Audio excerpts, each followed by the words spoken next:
إن الحمد لله نحمده ونستعينه ونستغفره ونعوذ بالله من شرور أنفسنا ومن سيئات أعمالنا ما يهدي الله فلا مضل له وما يضلل فلا هادي له وأشهد أن لا إله إلا الله وحده لا شريك له وأشهد أن محمدا عبده ورسوله يا أيها الذين آمنوا اتقوا الله حق تقاته ولا تموتن إلا وأنتم مسلمون يا أيها الناس اتقوا ربكم الذي خلقكم من نفس واحدة وخلق منها زوجها وبث منهما رجالا كثيرا ونساء واتقوا الله الذي تساءلون به والأرحم إن الله كان عليكم رقيبا يا أيها الذين آمنوا اتقوا الله وقولوا قولا سديدا يصلح لكم أعمالكم ويغفر لكم ذنوبكم وما يطيع الله ورسوله فقد فاز فوزا عظيما ربي اشرح لي صدري ويسر لي أمري واحلل عقدة من لساني يفقهوا قولي السلام عليكم ورحمة الله وبركاته. Donc, Salam la wa famille, rahmatullah. comme ça, wa rahmatullah. La famille, j'espère que vous allez bien. J'espère que tous les voyants sont ouverts, que tout le monde se porte bien, que vos familles se portent bien et que aujourd'hui, qu'une belle journée ensoleillée, on va pouvoir continuer notre étude de l'épître aux Corinthiens. Donc là, je vois des têtes qui n'étaient pas là la semaine dernière et qui n'étaient pas là aussi la semaine d'avant. Donc, soyez attentifs aux notifications parce que comme j'ai changé l'horaire de mes cours, il y en a qui ont raté des cours que j'ai fait. Par exemple, la sœur Mariam, salam alaikum wa rahmatullah, ma sœur. T'étais pas là les deux derniers cours, il me semble.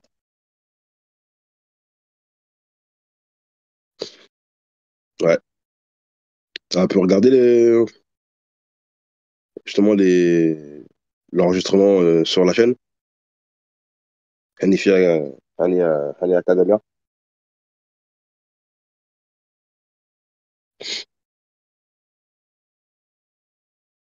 Ah. Ouais, donc, parce que là, on est dans Corinthien. On a avancé dans Corinthien. Je pense que tu étais là au début, quand on a fait Corinthien. Mais après, tu vas louper, t'as loupé des passages. Donc, pour ceux qui étaient là la semaine dernière, on s'est arrêté à quel chapitre de Corinthien?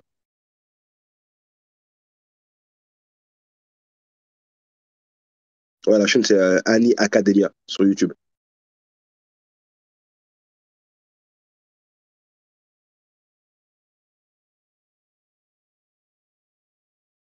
Bah, c'est toujours important, hein. De toute façon, la lettre aux Corinthiens, c'est une grosse lettre, hein. Et c'est bien d'avoir les arguments qui sont dedans pour justement nos échanges avec les chrétiens, justement. Tu vois, on voit beaucoup les contradictions de Paul, comment Paul contredit et Jésus, le Tanakh, etc. Donc c'est important. Tu vois. Et quand on fait aussi le lien avec nos sources à nous, il y a des choses qui sont intéressantes. Bref. Donc voilà, Inks, Inks 077, il a dit on a fini le chapitre 9. Exact. Donc, Inch'Allah,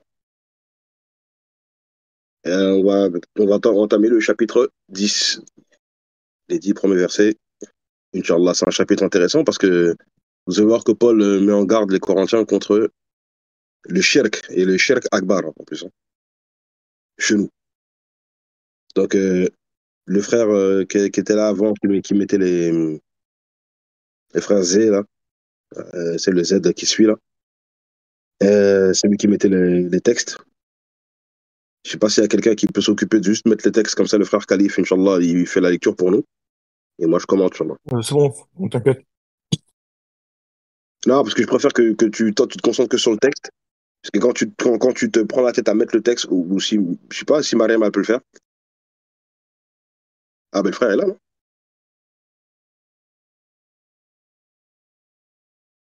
Non, il est pas là.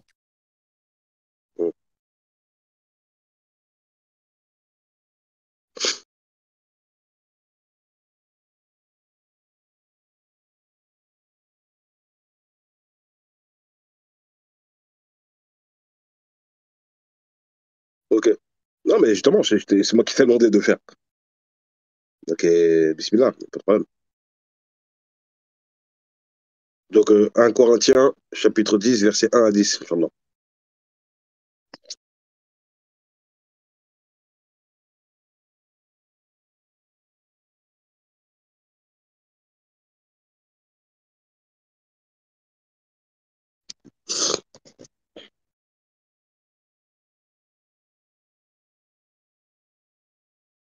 Retenez bien parce qu'il y aura une interro surprise la semaine prochaine. Non, je rigole.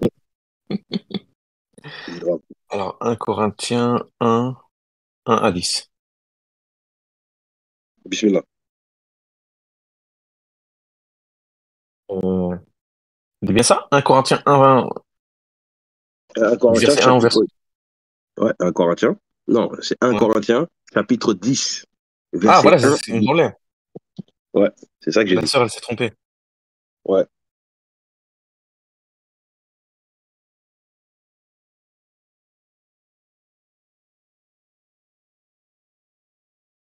Voilà, c'est ça, ouais. 1 Corinthiens 10, chapitre 10, verset 1 à 10. Bismillah. Frères, je ne veux pas que vous ignoriez que vos pères ont tous été sous la nuée, qu'ils ont tous passé au travers de la mer. Ils ont tous été baptisés en Moïse dans la nuée et dans la mer. Stop. Ils ont tous... Voilà. Regardez bien au début.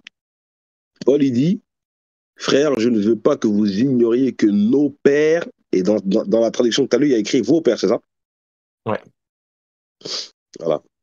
Ont tous été sous la nuée et qu'ils ont tous passé au travers de la mer avec Moïse, etc. Mais là, ici, Paul, il est en train de parler aux Corinthiens, mais il dit nos pères ou vos pères. Après, la traduction la plus correcte, c'est nos pères, parce que Paul, c'est un juif. C'est un Israélite de souche, lui. Donc, quand il dit nos pères, ça a du sens. Mais s'il dit vos pères dans la traduction, tu vois comment les traductions chrétiennes, elles sont complexes et elles sont Mm. problématiques. Parce que Ouais. dans la traduction de lui, il y a écrit vos pères. Eh oui, vous comprenez? C'est un problème. Parce que toi, dans ta traduction, toi, t'as quoi? Dans ma traduction, moi, il y a écrit frère, je ne veux pas que vous ignoriez que nos pères. Nos. D'accord? Quand on prend la traduction de la Bible Semeur, par exemple, que j'ai sous les yeux, il y a écrit car il ne faut pas que vous ignoriez ceci, frères et sœurs, après leur sortie d'Égypte, nos ancêtres. Nos ancêtres. Donc en fait, c'est les ancêtres des enfants d'Israël. D'accord? Mais quand il dit nos ancêtres, regarde, le commentaire dit quoi? Regarde, je mets le commentaire, tu vas nous lire le commentaire de la Bible Semeur.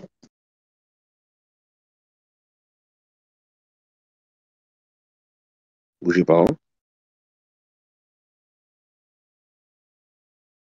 Voilà.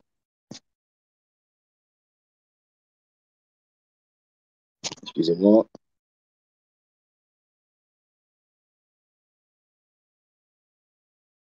C'est pour ça que le Coran, ça n'a rien à voir.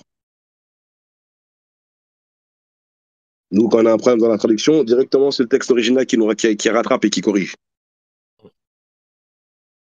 Les traductions du Coran, on le dit tout le temps, hein. Voilà. Le commentaire dit quoi? Alors, il nous dit, nos ancêtres, les chrétiens de Corinthe, étaient en majorité d'origine païenne. Mais pour Paul, ils font partie des héritiers spirituels d'Israël. Tiens, celui-là, il faut que je le retienne parce qu'il est très intéressant comme... Ouais. Mhm. Euh... Je suis désolé, hein, je l'enregistre juste 30 secondes parce que j'en ai besoin. Voilà. La nuée, Paul fait allusion à la colonne de nuée qui guide les Israélites pardon, alhamdoulilah, à travers le désert après leur sortie d'Égypte. La mer des roseaux dont les eaux étaient écartées pour laisser un passage à pied sec. Voilà. Et Exode, c'est quoi la référence? Exode Je connais 14? pas. De tête comme ça, je peux pas te dire. Non, mais c'est écrit, hein, c'est écrit dans le commentaire à la fin. Exode 14, 22 à 29. Voilà, c'est ça. OK? Voilà.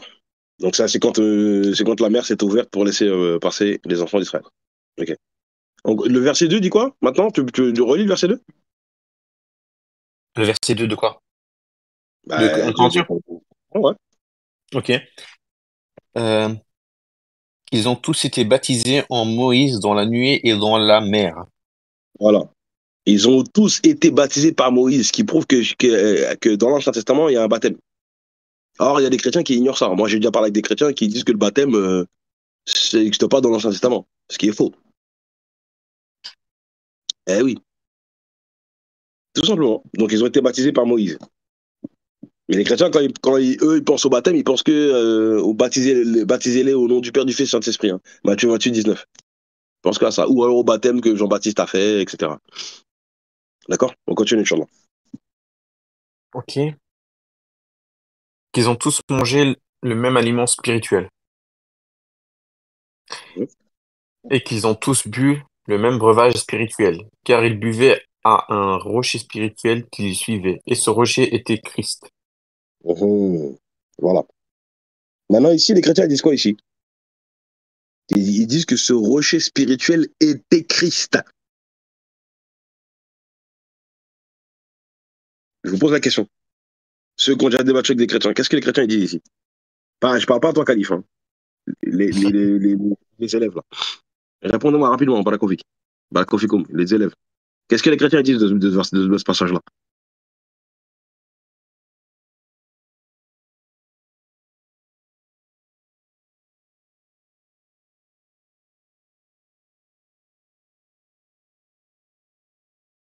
Mhm. Non, par rapport au fait, pirate de la tour. Qu'est-ce que les chrétiens disent quand ils disent que le rocher, c'était Christ? Précisément sur cette parole. C'est ça ma question.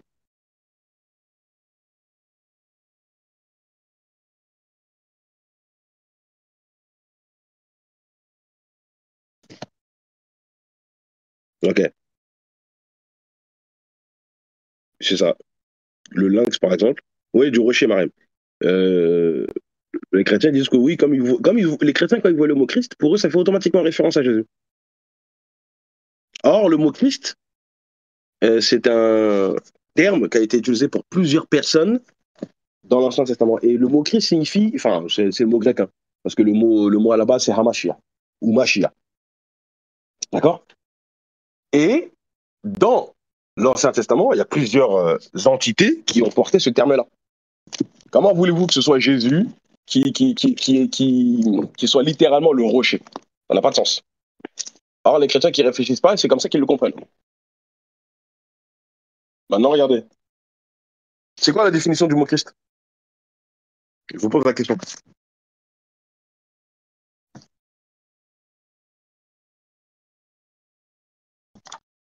Ouais, c'est ça. Allez, je prends un glossaire biblique, hein, rapidement. On va lire c'est quoi la définition du mot Christ, donnée même par les chrétiens eux-mêmes.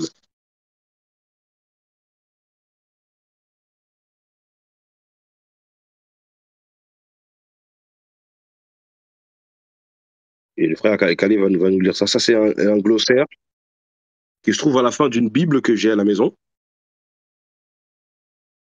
une Bible protestante.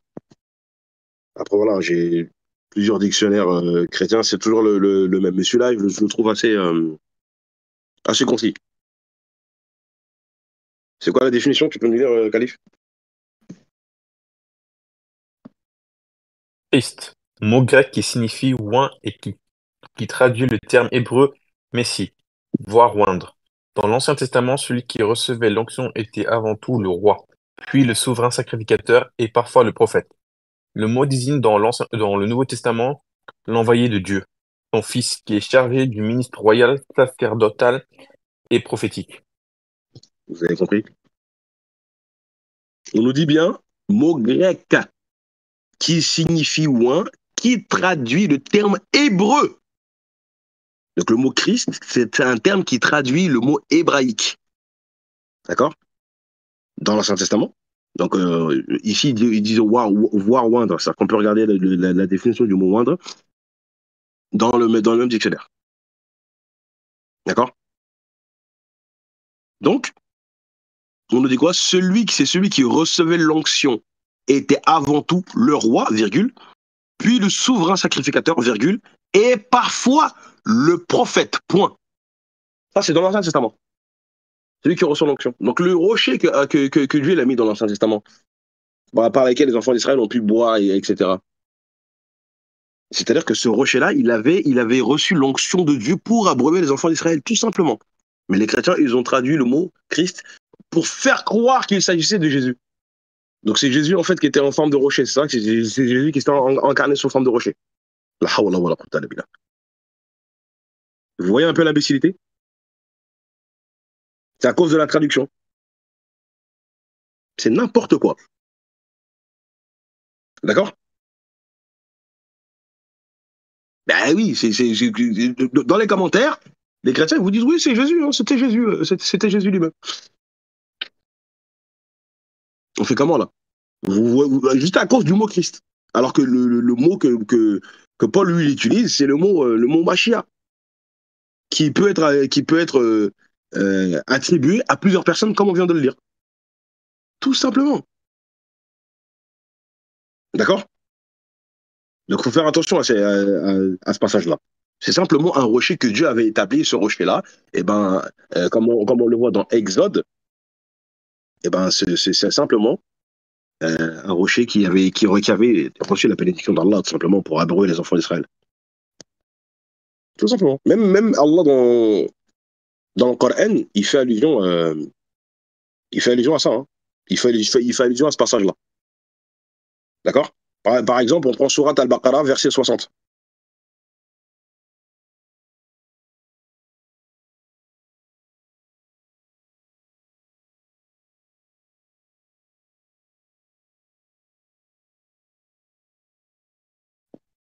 C'est bon, Khalif?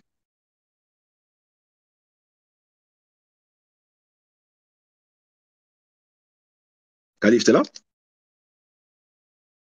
Ah, excuse-moi, j'avais pas ouvert mon micro. Ok, donc, A'udhu billahi minash shaitanir rajim, bismillahir rahmanir rahim. Et rappelez-vous, quand Moïse demanda de l'eau pour désaltérer son peuple, c'est alors que nous dîmes, frappe le rocher avec ton bâton.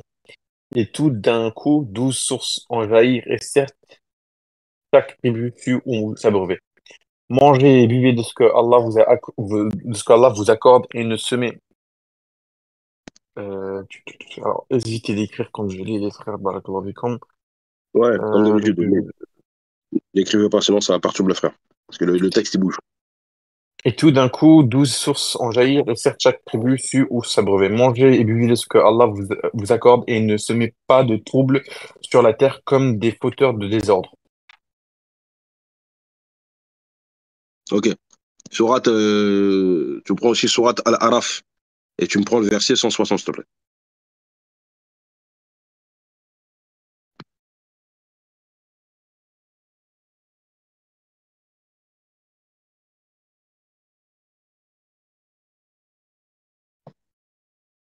Voilà. Barakallahu fikum, Mariam. Nous les répartîmes en 12 tribus, en 12 communautés, et nous révélâmes à Moïse, lorsque son peuple lui demanda de l'eau. Frappe le rocher avec ton bâton. Et voilà qu'en jaillirent 12 sources. Chaque tribu sut où s'abreuver. Nous les couvrîmes de l'ombre d'un nuage et fîmes descendre sur eux la manne et la caille. Mangez des bonnes choses que nous vous avons attribuées. Et ce n'est pas à nous qu'ils ont fait du tort, mais c'est à eux-mêmes qu'ils en faisaient. Voilà. Tout simplement. D'accord? Donc ici, on a ces deux versets du Coran qui nous parlent de ça. Est-ce qu'ici, Allah, il a fait allusion que c'est Aïssa, alayhi salatu wassalam? Allah, il a dit ça ici? Non. Voilà. D'accord? On va prendre maintenant pour lire maintenant ça directement aussi dans la Bible. Exode, chapitre 17, dis-moi le verset 5 à 6.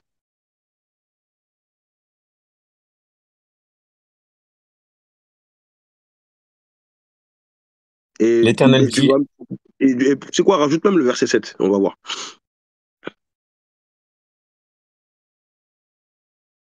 L'Éternel dit à Moïse, passe devant le peuple et prends avec toi des anciens d'Israël. Prends aussi ta main, ta verge avec laquelle tu as frappé le fleuve et marche. Voici, je me tiendrai devant toi sur le rocher d'Oreb. Tu frapperas le rocher et il en sortira de l'eau et le peuple boira. Et, et Moïse, et Moïse fit ainsi aux yeux des anciens d'Israël. Mhm. Il donna à ce lieu le nom de Massa et Meriba, parce que les enfants d'Israël avaient contesté et parce qu'ils avaient tenté l'Éternel en disant, l'Éternel est-il au milieu de nous ou n'y est-il pas? Voilà. Ici, là, on fait allusion à un Messie, à un Machia, à un Ouin, non? Comme les chrétiens le comprennent. Absolument pas. D'accord? Ça n'a rien à voir. On va encore regarder encore le même genre de récit, toujours dans Nombre, dans l'Ancien Testament. Nombre, chapitre 20, versets 7 à 11.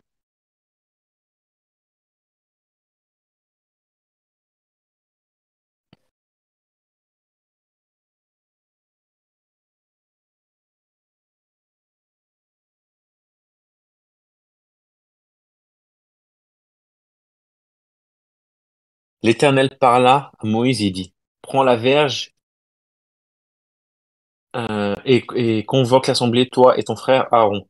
Vous parlerez en leur présence au rocher et il donnera ses eaux. Tu feras sortir pour eux de l'eau du rocher. Et tu Stop, abreuveras... stop. Pas la config. Regarde bien, hein. Ok. Prends la verge et convoque l'assemblée, toi et ton frère Haroun. Donc, Aaron, vous parlerez en leur présence au rocher et il donnera ses eaux. Tu feras sortir pour eux de l'eau du rocher et tu abreuveras l'assemblée du bétail. C'est-à-dire qu'en fait, ici, ça serait Moïse et Aaron qui auraient parlé à Jésus, en fait. Ils auraient donné un ordre à qui? À Jésus, et Jésus leur aurait obéi en faisant sortir de l'eau, alors que pour les chrétiens, Jésus, c'est Dieu. Paralysie faciale. Vous comprenez un petit peu quand on lit le texte de base, l'absurdité de dire que ce rocher, c'est Jésus directement.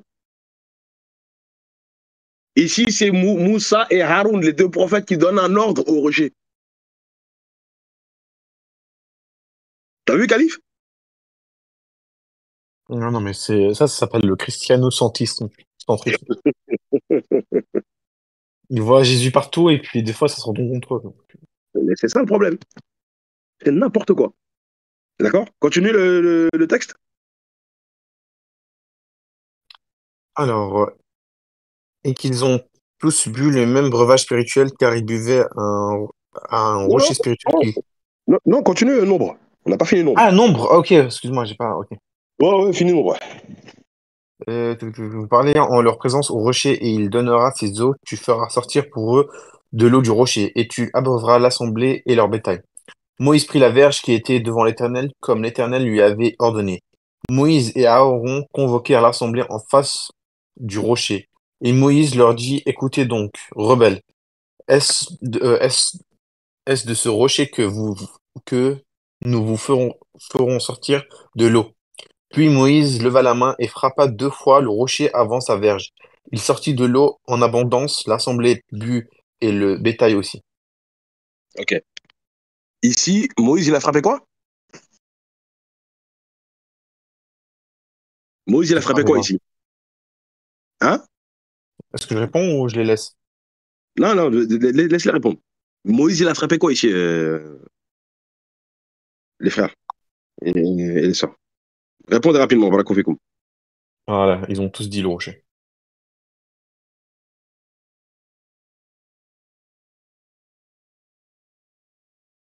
Ok. Si maintenant on va dans l'interprétation chrétienne, si on interprète littéralement, c'est-à-dire que Moïse, il a frappé Jésus. Voilà. C'est bon? Est-ce que vous voyez un petit peu l'absurdité? C'est n'importe quoi. D'accord? Voilà, donc on a regardé ce passage-là dans la Torah et dans le Coran. Jamais de la vie on vous fait allusion à Issa alayhi salatu wassalam, hein. Et même Jésus n'a jamais fait allusion à ça. Que comme quoi c'était lui, que c'était lui le rocher, soi-disant. Jamais de la vie. Est-ce que vous avez compris? Voilà. OK? Maintenant, les chrétiens, prends Jean chapitre 7, verset 38. 67, Regarde 38. regarde ce que Jésus il a dit là-bas. Celui qui croit en moi, des fleuves d'eau vive couleront de son sein, comme dit l'Écriture. Voilà. Mais le problème, c'est que ce passage-là, là, il est cité où dans l'Ancien Testament? Hein. Celui qui croit en moi, des fleuves d'eau vive couleront dans son sein, de son sein, comme dit l'Écriture. Ce passage-là, il n'existe pas dans l'Ancien Testament. Maintenant, c'est une allusion, d'accord? Peut-être à ce qui se passe dans l'Exode, mais Jésus, est-ce qu'il a dit que c'était lui le rocher dans l'Exode? Non, il dit pas ça. Mais littéralement, ce passage-là, là, il n'existe pas dans l'Ancien Testament. Et les commentaires chrétiens vous le disent. D'accord? Voilà. Donc, même Jésus lui-même, il n'a jamais dit que c'était lui. Hein. Jamais. Ok? Donc on continue. Vas-y, tu peux continuer avec la lecture du Coran, de Corinthiens. Voilà, compliqué. Ouais. Mais la plupart d'entre eux ne furent point agréés à Dieu, puisqu'ils périrent dans le désert. La plupart. Hein. Il a dit la plupart d'entre eux. C'est-à-dire qu'en fait, il y en a qui ont été corrects. Pas tous. Continue. Or, ces choses sont arrivées pour nous servir d'exemple, afin que nous Mhm. n'ayons pas de mauvais désirs comme ils en ont eu. Mhm. Ne devenez point idolâtres. Ne devenez Mhm. point idolâtres, comme quelques-uns d'eux. Selon qu'il est écrit, le peuple s'assit pour manger et pour boire. Puis ils se levèrent pour se divertir. Voilà. Vous avez bien vu. Hein. Ne devenez pas idolâtres. Et pourtant, la plupart des chrétiens sont quoi aujourd'hui? Idolâtres. Bon. C'est Paul qui les met en garde ici. Ne faites pas de shirk. Il continue, hein, c'est pas fini. Il met en garde ici contre l'idolâtrie. Continue.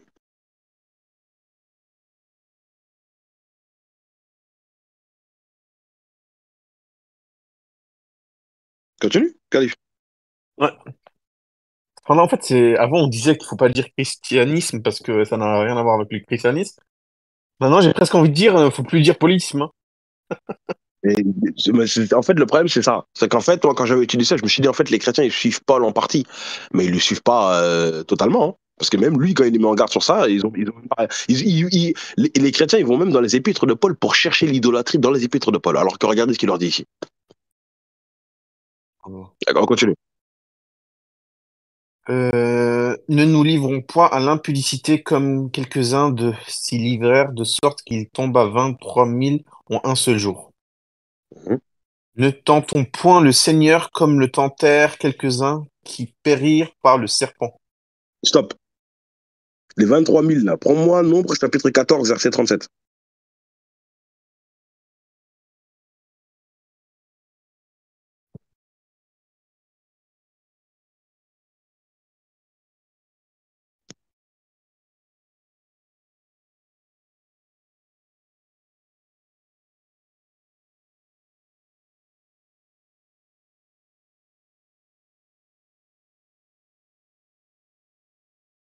C'est bon, sœur Mariam? Ok. Euh, Nombre, combien? Non, non, c'est dans 14. nombre. 14, Ouais, 37. Nombre. Ouais, c'est ça. Il n'y a pas de souci, Et oui. voilà.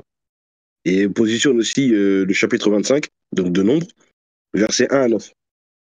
Nombre 25 à 9.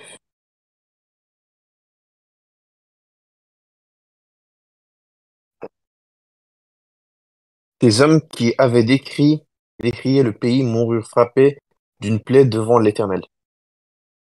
Israël demeurait à Sittim, et le peuple commença à se livrer à la débauche avec les filles de Moab. Mhm.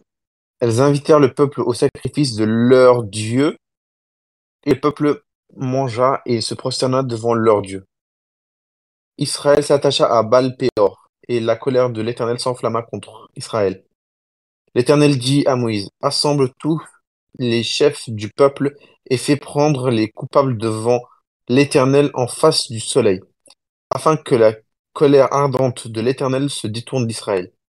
Moïse dit aux juges d'Israël, que chacun de vous tue ceux de ces gens qui se sont attachés à Baal-Péor. Et voici un homme des enfants d'Israël vint et amena vers ses frères une Madianite sous les yeux de Moïse et sous les yeux de toute l'assemblée des enfants d'Israël, tandis qu'il pleurait à l'entrée de la tente d'assignation. À ses yeux, Phiné, fils Éléazar, fils Mhm. du sacrificateur Aaron, se leva du milieu de l'assemblée et prit une lance dans sa main. Il suivit l'homme d'Israël dans sa tente et il les perça tous les deux, l'homme d'Israël puis la femme, par le bas-ventre. Et la plaie s'arrêta parmi les enfants d'Israël. Il y eut 24 000 qui moururent de la plaie. Mhm. Oh. D'accord? Ça, c'est une dinguerie. Et vous savez ce qu'il a fait là, ici, il est finé là, fils de Aaron, alayhi salam. Il a tué un enfant d'Israël. Ça c'est quand je vous ferai le cours, Inch'Allah. Parce que ce que je prévois de faire, c'est de terminer les épîtres de Paul. Après, je vais m'attaquer aux évangiles, jusqu'aux épîtres, juste pour terminer sur l'Apocalypse. Et après, Inch'Allah, on s'attaquera, je vous ferai le cours de tout l'Ancien Testament, Inch'Allah. Donc, on en a pour plus de 2 ans, Inch'Allah. D'accord? Mais par contre, à partir du mois prochain, je commence à faire les cours payants. Mais on en parlera à la fin du cours. D'accord? Donc, ici, juste pour vous expliquer rapidement, Phiné, le fils d'Éléazar, d'accord?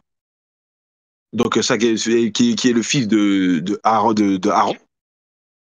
il a tué un enfant d'Israël parce que cette personne-là avait fait du shirk avec les filles des Madianites, avec les filles Madianites. Maintenant, juste pour regarder la suite, hein, prends le verset 10 et 11, toujours de Nombre 25, et regardez ce qu'il a fait, ça a plu à Dieu, et qu'est-ce que Dieu l'a dit? 10 à 11.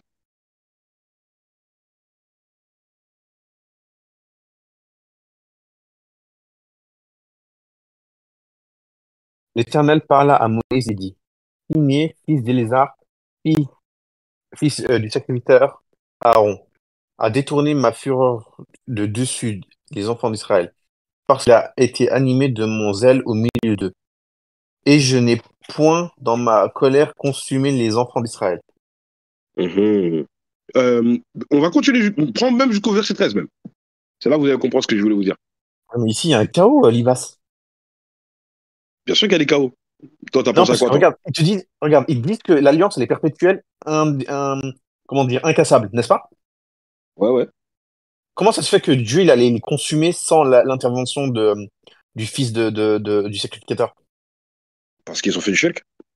Voilà, mais dans le sens, si il n'aurait pas fait ça, qu'est-ce qui serait passé?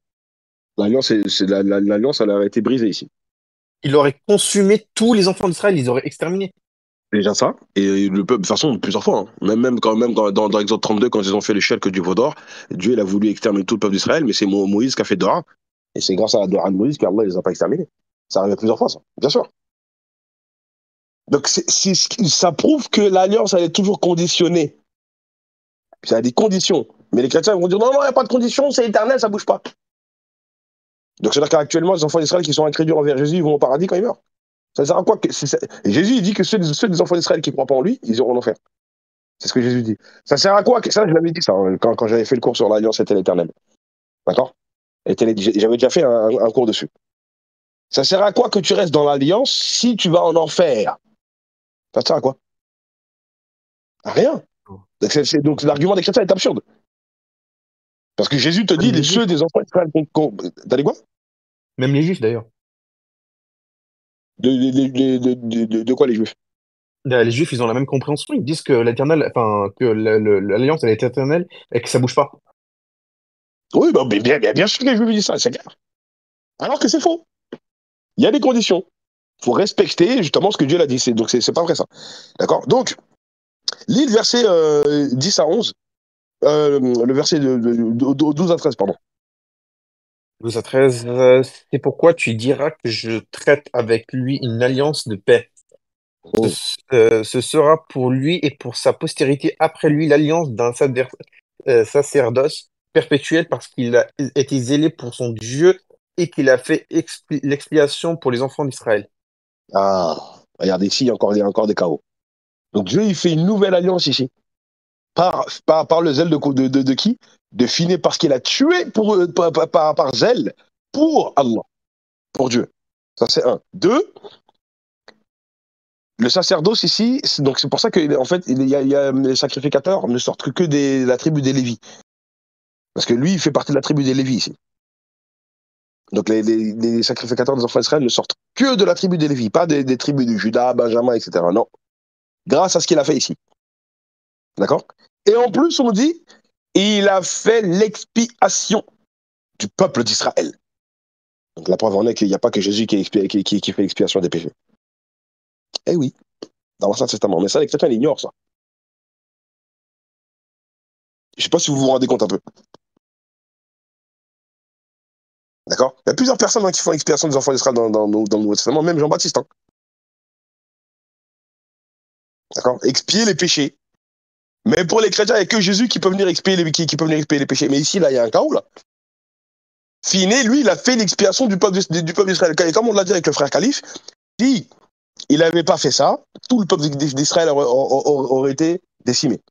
Dieu leur a exterminé tout le peuple d'Israël. Mais là, comme il a fait l'expiation du peuple d'Israël, Dieu, justement, il fait une nouvelle alliance. Donc, en fait, ici, celui qui est le rédempteur d'Israël, ben, c'est fini. Mais les chrétiens disent non, il n'y a que Jésus qui peut le faire. Vous comprenez? Là, c'est un chaos terrible.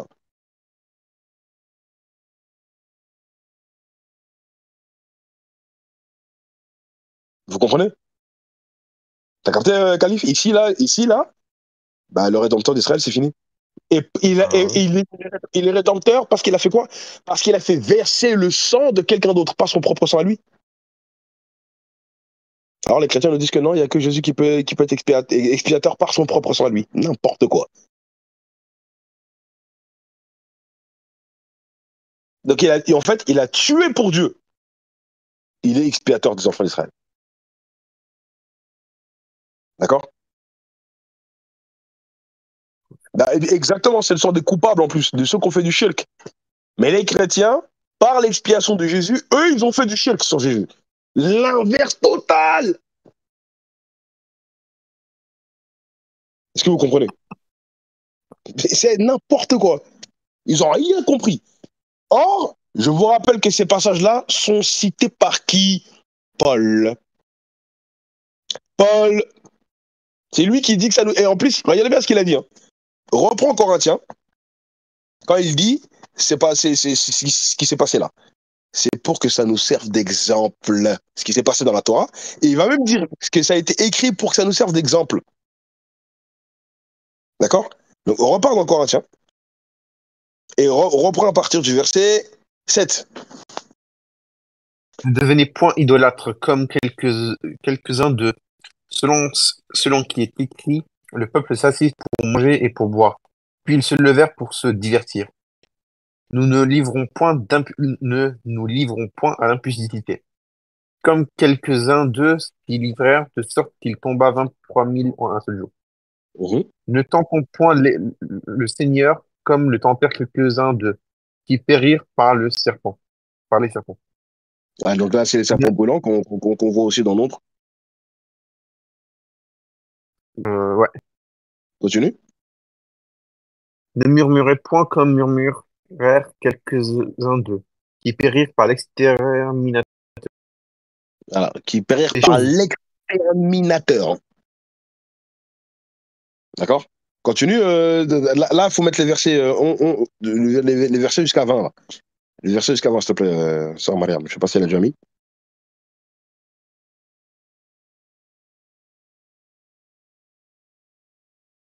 Ouais, si tu peux mettre 11 à 20. Ouais, voilà, bon, c'est bon. Ok. Non, non, faut que tu mettes le verset 11 à 20. La config. Enfin, la config.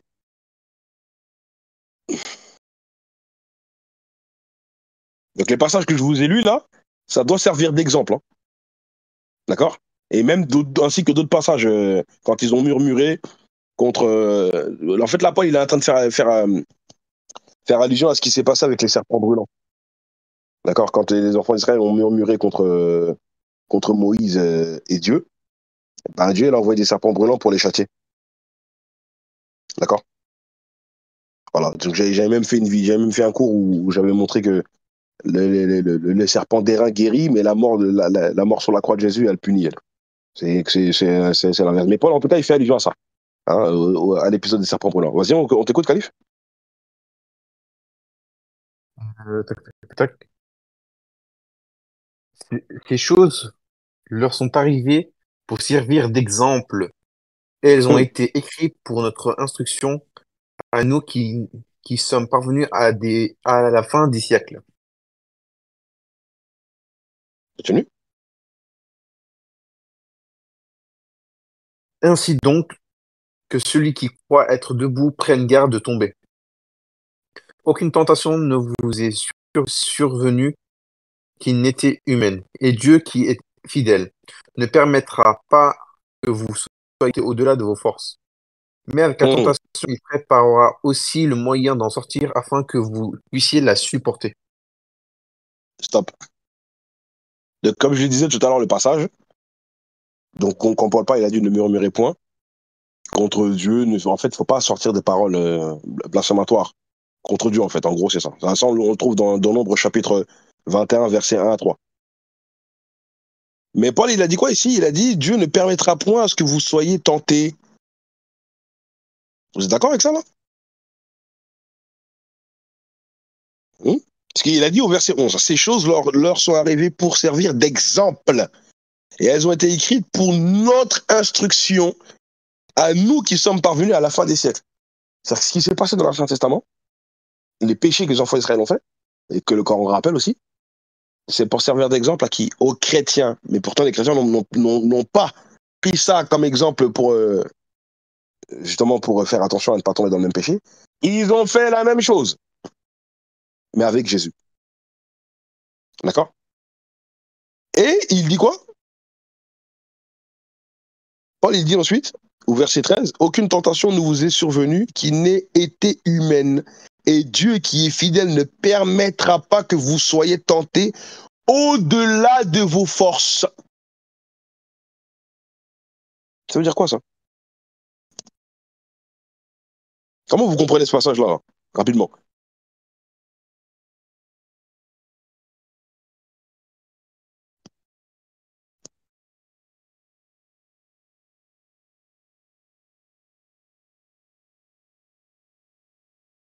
Ouais, non, quand Dieu il dit, enfin, quand Paul dit, pardon, que Dieu ne permettra pas que vous soyez tentés au-delà de vos forces. Tu comprends quoi quand il qualifie, c'est toi?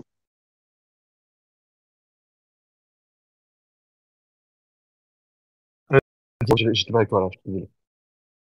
Tu comprends quoi comment tu comprends quand Paul dit que Dieu ne permettra pas que vous soyez tentés au-delà de vos forces? C'est un verset coranique, ça. Ah, mais Quand Allah là, ce que subhanahu Paul wa dit, ta'ala, ah, hein? voilà. Ouais.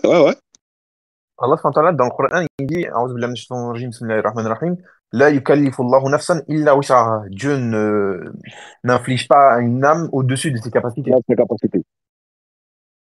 Pardon?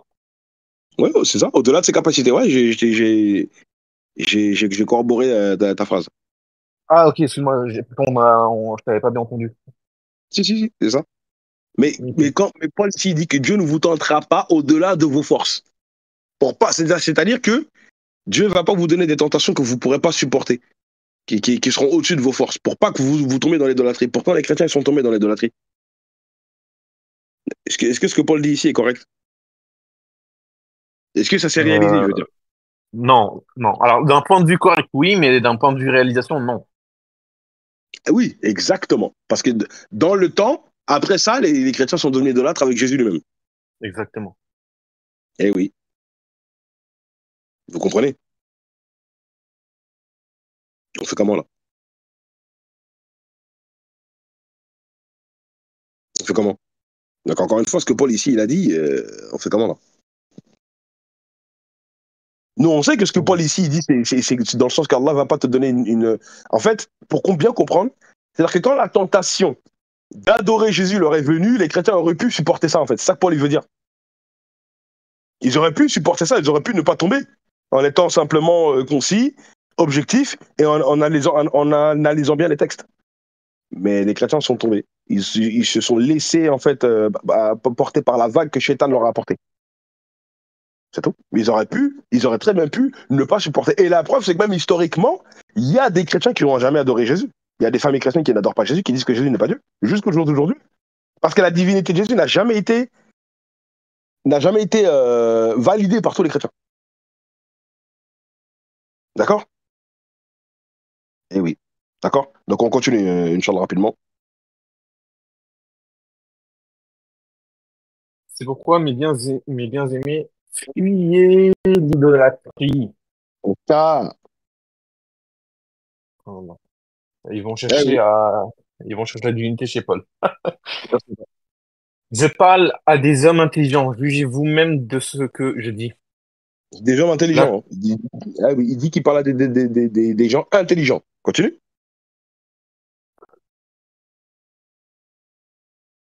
la coupe de bénédiction que nous bénissons n'est-elle pas la communion au sang de Christ? Le pain que nous rompons n'est-il pas la communion au corps de Christ? Puisqu'il y a un seul pain, nous ne sommes plusieurs, nous formons un seul corps, car nous participons tous à un même pain. Mhm. Voyez les Israélites selon la chair, ceux qui mangent les victimes ne sont-ils pas en communion avec l'autel? Que Ici, Paul, il dis-je? parle. Excuse-moi, Khalif. Ici, Paul, il est en train de parler de sacrifices. Hein. C'est-à-dire que quand les victimes, c'est-à-dire les sacrifices que les enfants d'Israël font quand ils vont au niveau de l'autel et qu'ils font les sacrifices que Dieu leur avait institués. Donc les victimes de quel Paul parle, Continue. Que dis-je donc? Que la viande sacrifiée aux idoles est quelque chose ou qu'une idole est quelque chose? Mhm. Nullement. Je dis que ce qu'on sacrifie, on le sacrifie à des démons et non à Dieu. Or, Ah, je ne veux pas que vous soyez en communion avec les démons. regardez bien. Regardez bien ce qu'il a dit ici. Que dis-je donc? Que la viande sacrifiée aux idoles est quelque chose ou ou qu'une idole est quelque chose? Nullement. En fait, vous allez voir que ici, Paul, il va dire une dinguerie. Hein. Là, par contre, Paul, c'est un gros menteur. Hein. Je suis désolé. Parce que lui, il va dire que le fait de faire du shirk, c'est rien. Alors que Thomas, il se contredit, parce que juste avant, il a dit qu'il ne faut pas faire du shirk, mais il va dire le fait de manger des viandes sacrifiées aux idoles et que les idoles en eux-mêmes sont rien. Mais si c'est rien de le faire, pourquoi tu nous as mis en garde juste avant alors? Il dit quoi après? Je dis que ce qu'on sacrifie, on le sacrifie à des démons et non à Dieu. Or, je ne veux pas que vous soyez en communion avec les démons. Donc il dit que quand on fait des sacrifices, qui n'ont rien à voir aux sacrifices que les enfants d'Israël font, on le fait aux démons, oui, oui. Mais pourquoi tu dis juste avant le fait de faire ça pour un idole, c'est rien? Continue, verset 21. On va prendre les versets 21 jusqu'au verset 33. Comme ça, on finit le chapitre. Inch'Allah. Amen. Vous ne pouvez boire la coupe du Seigneur et la coupe des démons. Vous ne pouvez participer à la table du Seigneur et à la table des démons. Voulons-nous provoquer la jalousie du Seigneur? Sommes-nous plus forts que lui? Tout est permis. Tout Mhm. n'est pas utile. Tout est permis. Mais tout n'édifie pas. Mhm.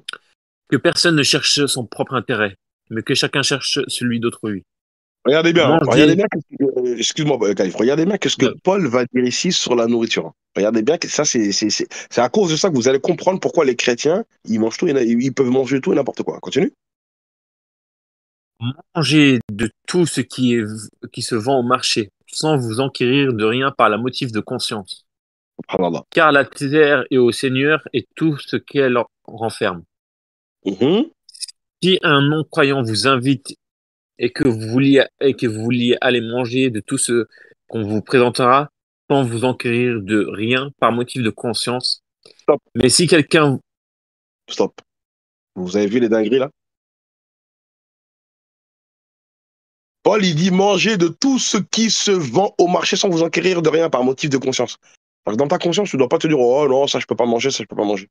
Or, Dieu, il a donné des listes dans l'Ancien Testament, dans, dans, dans Lévitique chapitre 11 et dans Deutéronome chapitre 14, des listes d'animaux à manger, des listes d'animaux à ne pas manger. Paul, il dit, ouais, non, c'est bon, il n'y a pas de souci. Ensuite, il dit, pourquoi il justifie ça? Comment il dit? Car la terre est au Seigneur et tout ce qu'elle renferme. Donc, c'est-à-dire que pour Paul, tout ce qui est sur la terre, C'est halal. C'est halal, hein. D'accord? Mais on va comparer ça avec qui? Bah, on va comparer ça avec l'apôtre qui a été établi par Jésus, c'est-à-dire Pierre. D'accord? Prends-moi Acte chapitre 10, versets 10 à 14, s'il te plaît. Regardez bien la vision que Pierre a eue. Et qu'est-ce qu'il a répondu? 10, alors attends, je note, parce que là, ça c'est important. 10 à 14. Voilà. Il eut faim et il voulut manger. Pendant qu'on lui préparait à manger, il tomba en extase. Il Extase. vit extase, pardon. Il vit le ciel ouvert et un objet semblable à une grande nappe attachée par les quatre coins qui descendait et s'abaissait vers la terre, et où ils se trouvaient tous les quadrupèdes et les reptiles de la terre et les oiseaux du ciel. Et Stop. Ça, là, ces animaux-là, ce sont les animaux qui sont interdits dans la Torah, dans les passages que je vous ai donnés. Continue. une voix lui dit, lève-toi, Pierre, tue et mange. Mais Pierre dit, non, Seigneur, car je n'ai jamais rien mangé de souillé ni d'impur. Mhm. Et prends le verset 15 maintenant, rapidement. À la suite.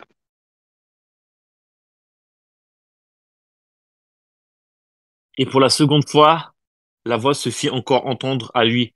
Ce que Dieu a déclaré pur, ne le regarde pas comme souillé. Voilà. Qu'est-ce qui se passe? La vision que Paul a eue ici, c'est qu'on lui montre des animaux qui sont interdits dans la Torah de Moïse. Pierre, tu veux dire Pierre? Pierre, pardon. La vision que Pierre a eue, on lui montre des animaux qui sont interdits. On lui dit avance, si ta main, tue et mange ces animaux-là. Mais l'apôtre Pierre dit, non Seigneur, car je n'ai jamais rien mangé de souillé ni d'impur. Parce que dans l'Ancien Testament, Dieu l'avait dit que c'était ces animaux-là, qu'on est en train de lui montrer dans la vision, sont impurs. Pourtant, c'est des animaux qu'Allah a créés et qui sont sur la terre. Mais Paul, il dit, tout ce que dans la terre, c'est bon. D'accord? Et après, on nous dit que ce que Dieu a déclaré pur ne le regarde pas comme souillé. Ici, ce n'est pas les animaux littéralement. Pourquoi? Parce que Pierre, après, par la suite, dans Acte 10, quand il va chez Corneille, il comprend que les animaux qui étaient dans la vision symbolisaient les païens qui, au départ, on lui avait interdit de prêcher ces païens-là par Jésus. Jésus l'avait interdit, lui.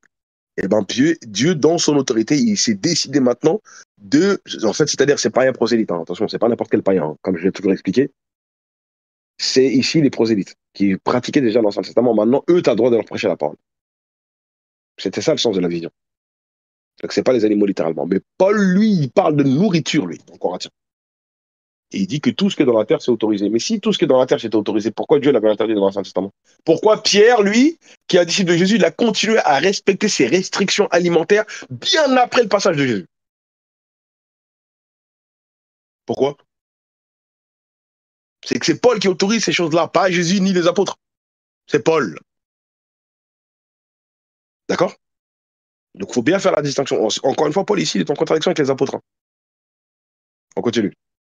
Et en plus, il a dit au verset 27, donc de Corinthiens, on reprend Corinthiens, il a dit au verset 27 que le frère calife Abizarullah nous a lu. Si un non-croyant vous invitait que vous vouliez aller manger, que vous vouliez aller, mangez de tout ce qu'on vous présentera sans vous enquérir de rien, par motif de conscience. Alors qu'on te donne quelque chose de haram, tu peux le manger. Quelque chose qui est pas halal, tu peux le manger. Voilà l'enseignement de Paul. D'accord? Par contre, qu'est-ce qu'il dit après? Maintenant, lis-nous le verset 28. Vas-y, lis-nous la suite. Et après je commencerai, Inch'Allah. Et si quelqu'un vous dit, ceci a été offert au sacrifice, n'en mangez pas, à cause de celui qui a donné l'avertissement, et à cause de la conscience. Uhum. Quelle conscience? Verset 29. Je parle ici non de votre conscience, mais celle de l'autre. Pourquoi, en effet, ma liberté serait-elle jugée par une conscience étrangère? Ouais. Verset 30. Étrangère, ouais. Si je mange avec action de grâce, pourquoi serais-je blâmé au sujet d'une chose dont je rends grâce? Si je mange avec action de grâce, Pourquoi serais-je blâmé au sujet d'une chose dont je rends grâce? C'est-à-dire qu'ici, quand un chrétien il mange, il doit rendre grâce à la nourriture, il doit remercier Dieu pour la nourriture qu'on vient de lui servir, même si ça a été offert au sacrifice. Par contre, si on te dit, on te donne l'information, ça a été offert en sacrifice, ne mange pas. Mais tu ne dois pas manger, pourquoi? Pas par crainte de Dieu, mais par motif de conscience, mais la conscience des autres, pour pas que les autres te jugent. Voilà ce qu'on peut enseigne ici. C'est hypocrisie en Au plus. lieu de quoi? Ça, c'est l'hypocrisie en plus. Ben, c'est même de l'ostentation. Exactement, je suis sûr, quoi. Mais bien sûr. Ouais, pour que les gens me voient comme quelqu'un de bien, donc je dois pas manger. Paul, ici, il est en train de donner une nouvelle loi. Voilà. Alors que Jésus, il avait bien dit qu'il fallait respecter l'Ancien Testament. Matthieu chapitre 17, Matthieu chapitre 5, pardon, verset 17 à 20. D'accord? Et même tout le chapitre de Matthieu 5, où il a durci même l'Ancien Testament. D'accord? Et on continue maintenant, dis-nous le verset 31 à 33, comme ça on fait un chapitre et on continuera la suite la prochaine fois. Donc, que vous mangiez, soit que vous buviez, soit que vous fassiez quelques autres choses. Faites tout pour la gloire de Dieu. Ouais, il est psychopathe, lui, ou quoi? Non, mais c'est vrai, enfin, je sais pas. Ne soyez en scandale ni aux Grecs, ni aux Juifs, ni à l'Église de Dieu. De la même manière que moi aussi, je m'efforce de toutes choses de complaire à tous, cherchant à mon avantage, pas celui au plus grand nombre, afin qu'ils soient sauvés. Voilà. Donc on a fait le chapitre. Paul, il a dit au verset 32, ne soyez en scandale ni aux Grecs, ni aux Juifs. Même dans la conscience des Juifs, vous ne devez pas, vous devez pas créer de scandale dans ce que vous mangez, ni à l'église de Dieu. Mais ce que les chrétiens mangent, c'est un scandale pour les Juifs ou pas?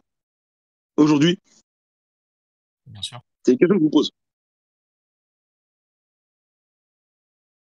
Est-ce que ce que les chrétiens mangent, est-ce que les Juifs ils peuvent manger ça et qu'est-ce que les Juifs en pensent?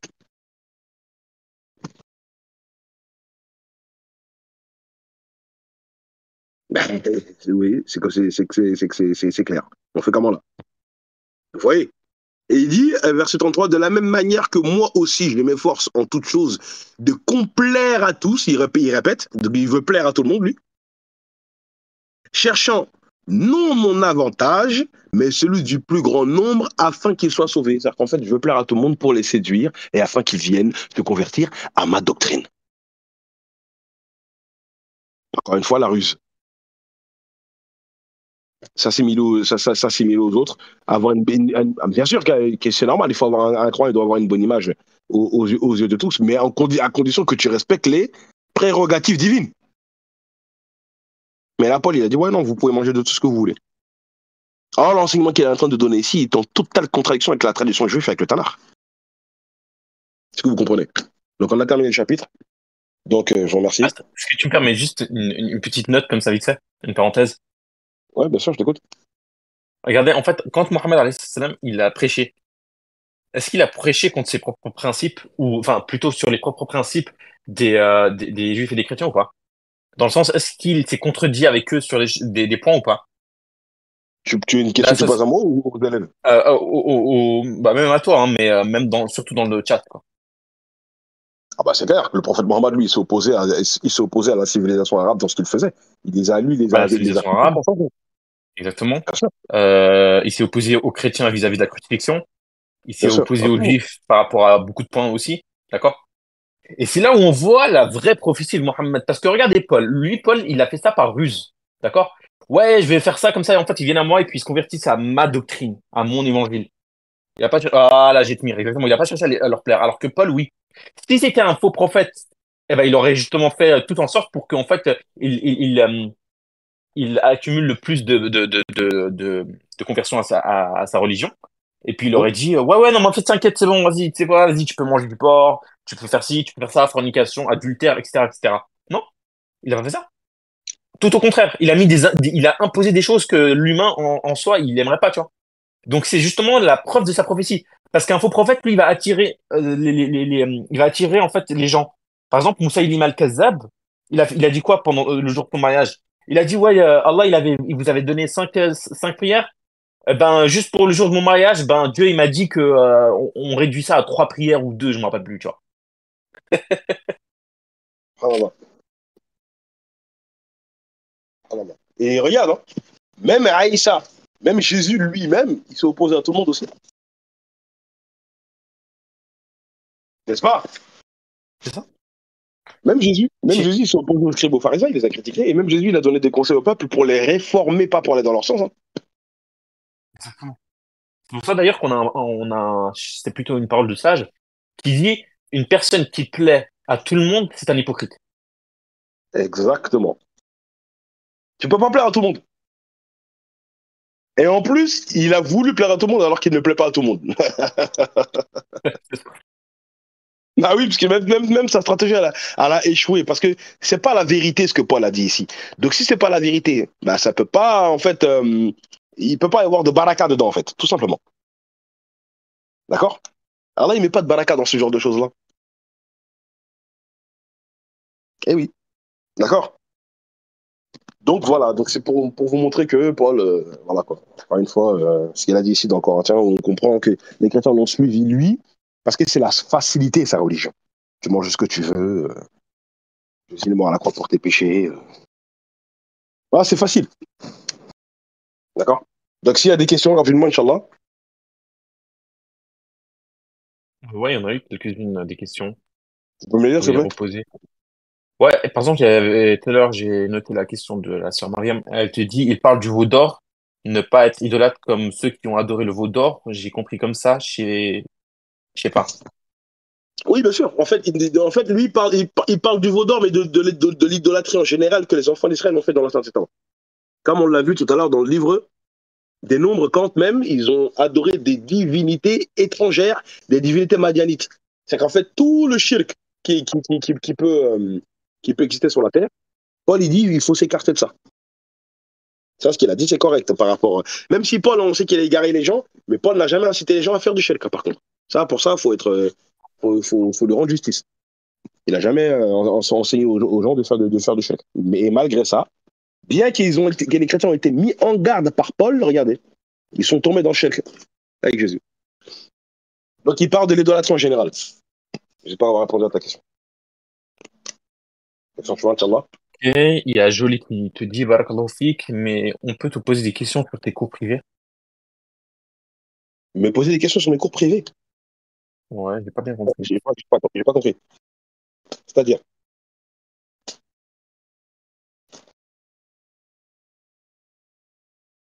là, on va conclure et après je vous explique les cours payants que je vais mettre en place là à partir de ce mois qui arrive, donc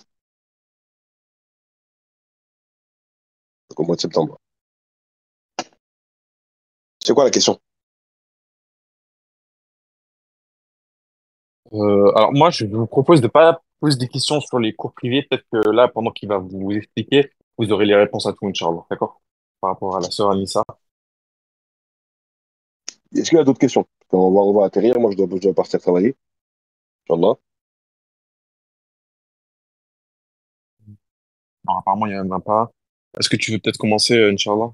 Ok. Ah, il y a certaines choses Ok. que je ne comprends pas si tu veux plus de veiller en privé. Ouais, Euh, en privé, il n'y a pas de problème. En privé, tu peux me poser les questions que tu veux, il n'y a pas de problème, Inch'Allah. Je répondrai, Inch'Allah, dans la limite de mes connaissances. Donc, Inch'Allah, comme je l'avais dit, comme je l'avais déjà annoncé, je vais commencer à faire des cours payants. D'accord? Par la grâce d'Allah. Donc, le paiement se fera par PayPal. Donc, ça, les cours sont, donc c'est pour le mois, hein. Donc, c'est 20 euros. D'accord? Je pense que c'est une somme modique. Je pense que c'est accessible à tout le monde. Il y avait plusieurs personnes qui avaient dit qu'ils seraient opérationnels et intéressés pour ça. Donc, faudra me faire une liste de tous ceux qui sont intéressés. Et comme ça, vous pourrez me faire le paiement par PayPal. Donc, j'espère que vous avez PayPal. Comme ça, Inch'Allah. Ça, les cours bibliques que je suis en train de faire là, ils vont devenir payants. parce que je vais rentrer un petit peu plus dans plus de détails, mais je continuerai à faire en même temps toujours des assises, mais des assises comme je l'ai fait là. Mais ça sera plus ça sera pas un cours biblique dans le sens de décortiquer les épîtres de Paul ou les évangiles ou l'Ancien Testament. Ça sera pour exposer une idée. Que vous comprenez?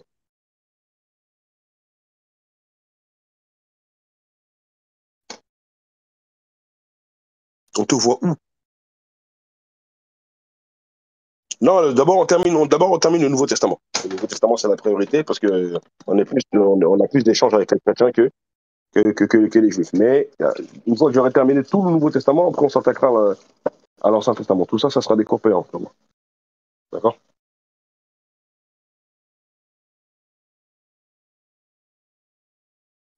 Pour les cours payants, c'est-à-dire que celui qui paye le cours, il aura accès à un salon, justement, euh, en fait, à la chaîne YouTube de stockage, où il pourra rattraper le cours.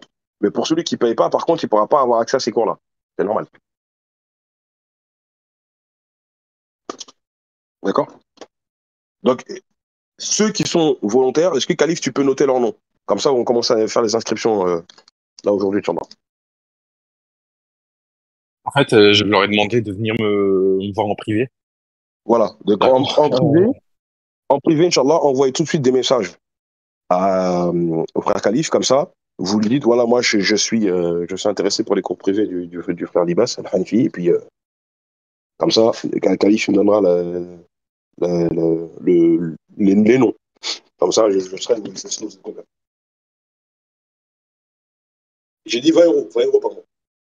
20 euros pour avoir accès à ces cours bibliques privés.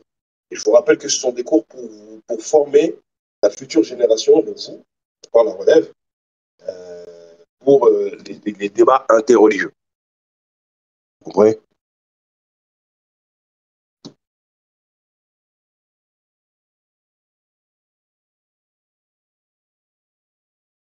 Au Liban, on peut avoir une réponse de ça? Une réponse de quoi? Une réponse à? Tu veux reprendre la base? Oui, oui, bien sûr, je prendrai la base. Je reprendrai la base. Je reprendrai la base, je ferai les évangiles, hein, en expliquant bien qui a écrit l'évangile selon les commentaires chrétiens, la date, etc. La aqidah biblique, bien sûr. D'accord? Et quand on aura terminé le Nouveau Testament, eh ben, je m'attaquerai à l'Ancien Testament. Après, l'Ancien Testament, ça sera plus lourd, hein, je vous préviens. Mais je vous conseille vivement de venir vous inscrire, hein, parce que vous allez louper quelque chose. Parce que, Inch'Allah, pour ceux qui auront suivi tous les cours, par la grâce d'Allah, surtout en plus, vous avez déjà le bagage islamique, vous serez imprenable dans les débats. Vous pourrez débattre avec n'importe quel chrétien sur la surface de la terre, par la grâce d'Allah. Donc, je vous conseille de ne pas rater ça, hein. D'accord?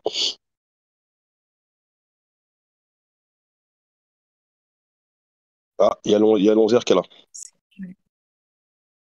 Donc, envoyez comment dire, vos inscriptions à Khalif, hein, et dites-le à ceux qui sont absents aussi, ceux qui sont pas là et qui avaient dit qu'ils seraient OP, ceux que vous connaissez les profils et qui ont toujours dit qu'ils seraient intéressés pour les cours privés. Et donc, vous savez aussi qu'ils sont débatteurs, etc. Dites-leur que les cours privés de Libas Hanifi biblique vont commencer. Donc, il faut s'inscrire. C'est très, très important.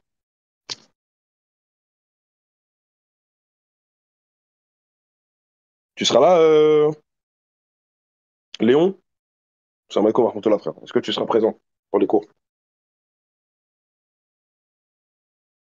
Ouais, c'est à peu près les mêmes horaires. Alors, toujours le jeudi, et des fois, je ferai des assises un autre jour dans la semaine, une assise sur un thème biblique, d'accord, que je développerai un argument. Par exemple, une prochaine assise que je ferai, c'est Jésus a prêché contre la croix. Voilà. Je vous annonce le titre d'ores et déjà. Ce serait très intéressant pour montrer que Jésus il a prêché toute sa vie contre la croix, contrairement à ce que les chrétiens ont cru par rapport à ce que Paul a dit et même ce qu'on voit dans certains épîtres.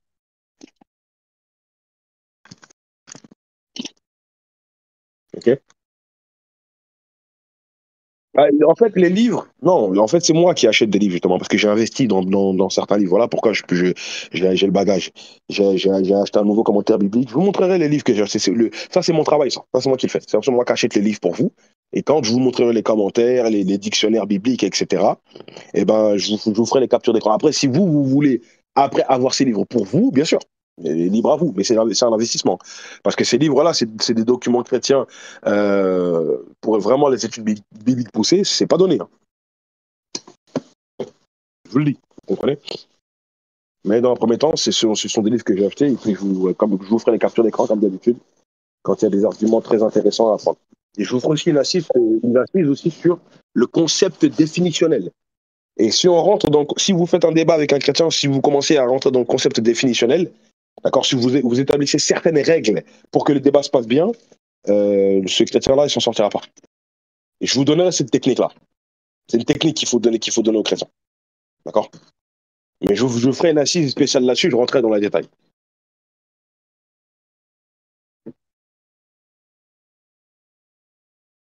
Ça sera 4 cours par semaine. Hein. Pour l'instant, c'est 4 cours. Après, peut-être que je vais peut-être intensifier. Mais au départ, on va commencer par 4 cours pour voir déjà si vous tenez, si vous êtes présent. Je ne vais pas commencer à faire 6 cours.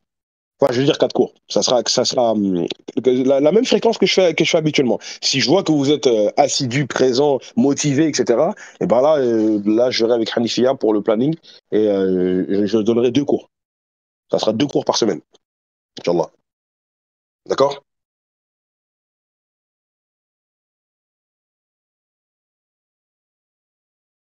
Bah, le problème, c'est qu'avec mon nouveau travail, pour le soir, ça risque d'être un peu compliqué. Si je le fais le soir, ça sera vraiment tard. Hein. D'accord? Ça sera après minuit, ça risque d'être à minuit et demi.